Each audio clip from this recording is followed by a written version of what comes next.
Hello, this is the Darklight Emissary, welcoming you back to this retrospective series on the Primarchs and their legions. This episode will be on the 14th Legion, the Death Guard Legion, and their gaunt pale lord, the Lord of Death, Mortarion. Now, to start off for this legion, the Death Guard were, and are still, a very durable and grit-infused legion. The Death Guard were sent into the worst grinders because they had a unassailable discipline in battle, even compared to other Space Marine legions. If you had a very hard nut to crack, you sent in these guys. Once they were reunited with their Primarch Mortarion, they even got more durable because Mortarion put them through toxin regimens and through extreme temperature regimens, just things to make them operate in the worst conditions imaginable, and to the point where this legion was comfortable with deploying their own terror weapons like bioweapons and agents and gases, and they would come into battle with the worst types of things. So if you were a world holding out against compliance and other legions could not break you, this legion was sent in to break you. And so they would, once they were dug into a position, it was very hard to dig the Death Guard out of a position, and then they would just assail you with a wall of, super soldiers that would just come in, lines of death. And they would not, unless they were dead, they would not stop. They would not retreat. They would not surrender to you, which is par for the course for most Space Marines, but these guys even more so. This was their cup of tea, I suppose you can say. Now, Mortarion is an interesting Primarch. He is from a world called Barbarous, and this world was unique in that the High Peaks were stuck in a toxic soup, and there was these terrible, probably Nurgle worshippers, it's surmised, living in these high towers and these toxic clouds, and they would come down into the valleys where regular people would live and terrorize them and take them away for experiments. Mortarion was adopted, quote unquote, by one of these, the biggest lord of one of these guys, but he wasn't, a kind father figure at all. And Mortarion eventually found the regular folk down in the valleys and became their champion instead, and then fought a rebel war against his father and his crazy, weird experimental monsters that he would create. It wasn't going the best, though, for Mortarion and his people. He was making headway. He could get into the clouds up to a certain extent and, chase enemies in and kill them, where the regular people couldn't. But even he had a tolerance level he could not reach in those toxic clouds. Eventually, the Emperor finds him and offers him to, come with him. But Mortarion is like, hey, I've got to, destroy my adoptive father. He's a bad dude, and I'm going to try to get to him first before I come with you. So Mortarion makes it to his father's castle, but the protective gear he's wearing has been eaten away by the acids and things in the cloud, and Mortarion is about to be slain by his father, his adoptive father, when the Emperor shows up and slays him for him. And Mortarion never quite thanked the Emperor for that. He held it as kind of it was a bit of a wedge between them. Mortarion wanted to do that himself and felt like the Emperor stole a bit of his glory there, basically. But he accepted the Emperor's charge of going into the Great Crusade with the Death Guard Legion, and he turned an already durable legion into an ultra durable one. And they, by all accounts, were a very disciplined and powerful legion. They were unique in that they didn't really paint their armor. They went for an unpainted look on their armor, so that's why they have kind of a whitish color gray to their armor. And just likewise, their ships were also very austere and unpainted. And you can imagine if you were assigned as a remembrancer to this legion, there wouldn't be much to see, and you'd probably get bored pretty fast. And they probably didn't like you very much anyway. So, for the most part, they made a pretty decent reputation for themselves in the Great Crusade. They were known a little bit as a darker reputation for their use of the more radical strategies, but plenty of legions, like Horus and his legion, liked the Death Guard. The Emperor's children liked the Death Guard. And you couldn't have two more different legions there, but there was friends amongst captains in those legions. So sometimes opposites attract type of thing with these legions. And but one of the more unique things about Mortarion is that he's got to be, in my opinion, one of the biggest hypocrites of any of the Primarchs. This guy despised psychics, despised psychers, witchcraft, sorcery, all that stuff. So he was one of the biggest complainers against Magnus the Red and the Thousand Sons for using sorcery.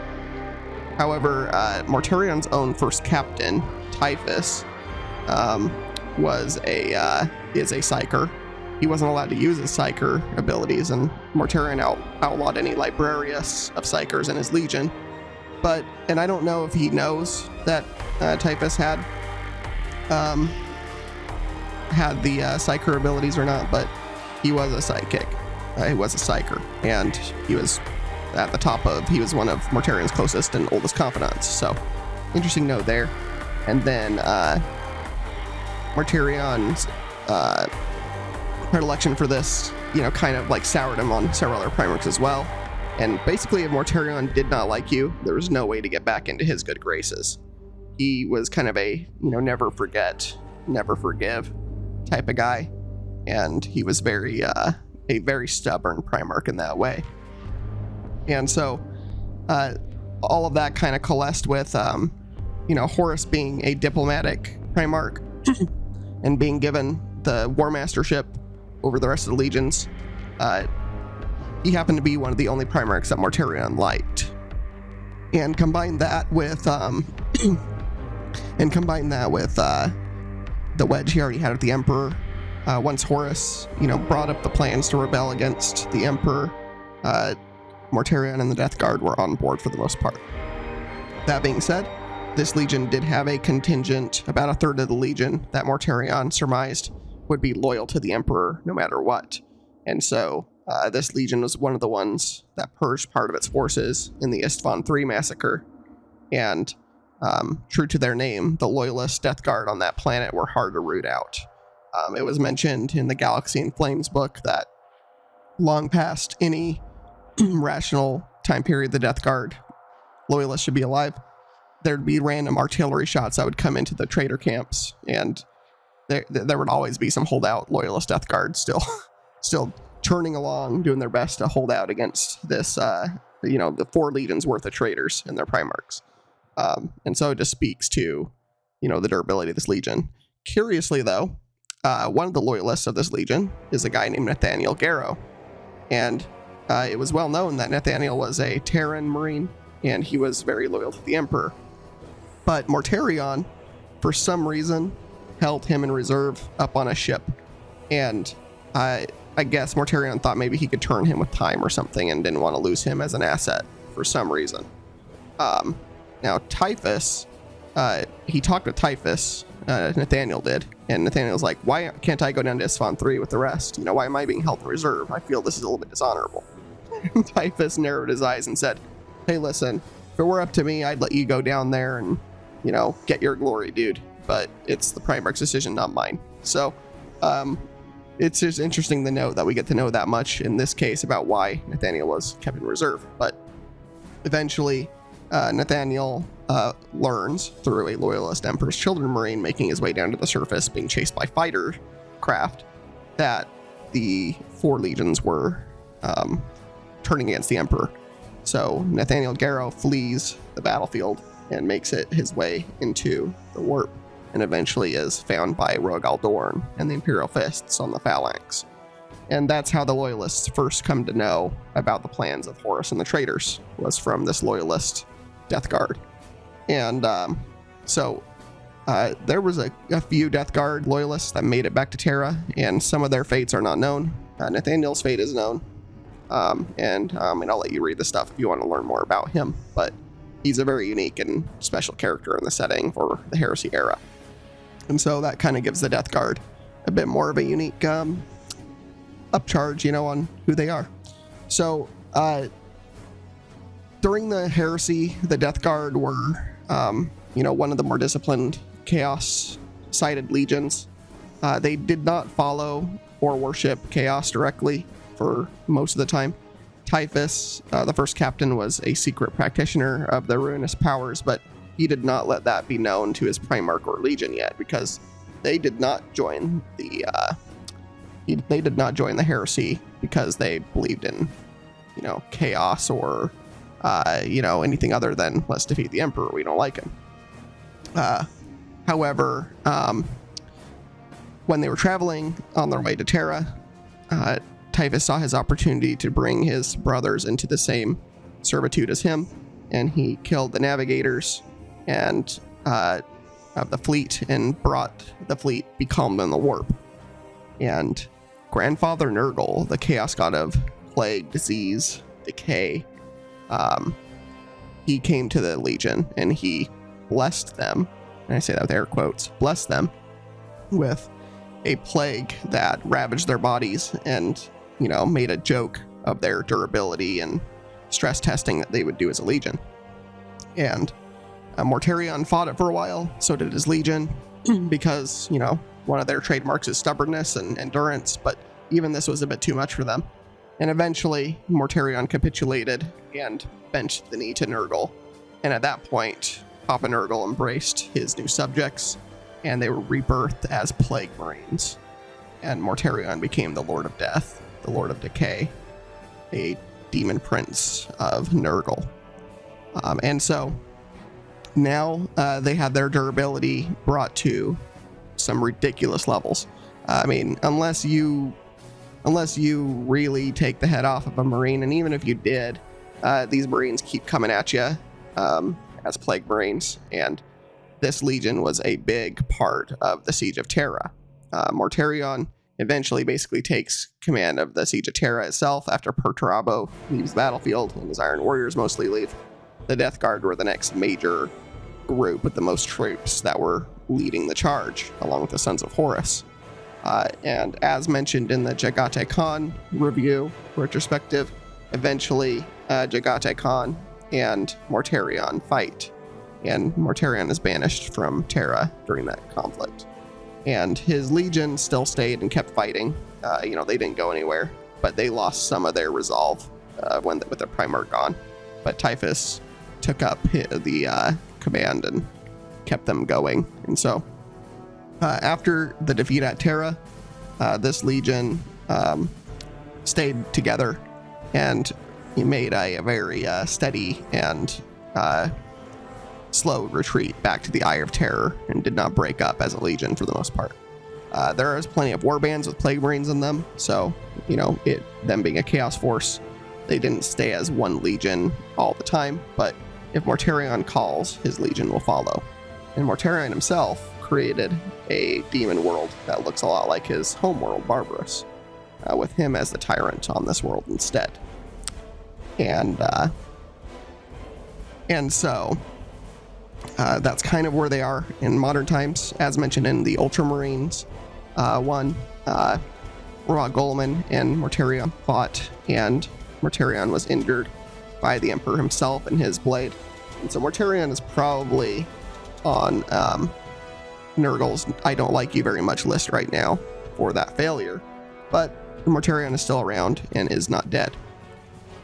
Being a demon prince, it's kind of hard to kill you, and his Legion is still one of the more powerful and intact Chaos Legions. So that's really it for them. There's a lot of details to get into with them that I just don't want to do for this, because again, I'm really trying really hard not to ramble and keep these going forever. But I do want to touch on Mortarion a bit more, because I just find it interesting about him, what a hypocrite he was towards like Magnus the Red and the role he played in that Legion's downfall, because he was one of the biggest practitioners of, being against psyker power and ability, and yet he gets unwillingly pulled into the embraces of a god in the warp. He becomes a creature of the warp, and he kind of hates that about himself. At least at first Mortarion does, because he knows exactly what kind of hypocrite he was. And so I find that interesting, and I find like the Legion itself is like a they seem to be under a spell with Nurgle, because some of them, when they got there, there's a battle where they got cut off from the warp. They kind of came back to their old selves and saw what their bodies had become and kind of went insane. So with Nurgle, it seems like he puts his forces under some kind of like almost like, you're going to love this, why I am able to control you type of spell, about their diseases and disease-ridden bodies. And, they look almost kind of like zombies at this point. In Plague Marines are some of the most durable chaos forces. So, it makes sense that you take one of the most durable legions and turn them into one of the most durable forces chaos can field on the battlefront. And so I don't really have too much more to say about the Death Guard. I guess I'll just talk a bit about what I like about them. I like during the Crusade, I like their style. I like their just let's go get it done mentality, without too much like self-aggrandizement or like look at us, we're heroes or anything like that. Post-corruption, I do tend to like their just ultra durability in combat. I think that's a cool trait of theirs. So as a legion, the Death Guard are probably, in my opinion, they've been one of the most active legions since the heresy in general, and they've definitely had a presence. The Primarch hasn't been as active until recently, but the Legion itself has. And so, other than this, really, that's about it for this Legion. Next up, we've got the 15th Legion, which is the Thousand Sons. I should know that. They are my favorite Legion. So, I'm going to have to really challenge myself to not ramble on about the Thousand Sons. However, I do like this Legion quite a bit, and so I'm really looking forward to sharing my perspective and thoughts on that Legion with you next. And so, as always, please like and subscribe if you want to learn more and see more of this. Please comment if you want to discuss with me on anything. I'd love to have a discussion with you on anything related to Warhammer. It doesn't have to be on the topic of the video, but I'm open to talking with you. I'd love to. And as always, bring your light into the dark places, and we will see you in the next one. Thank you, and have a great day or night wherever you are.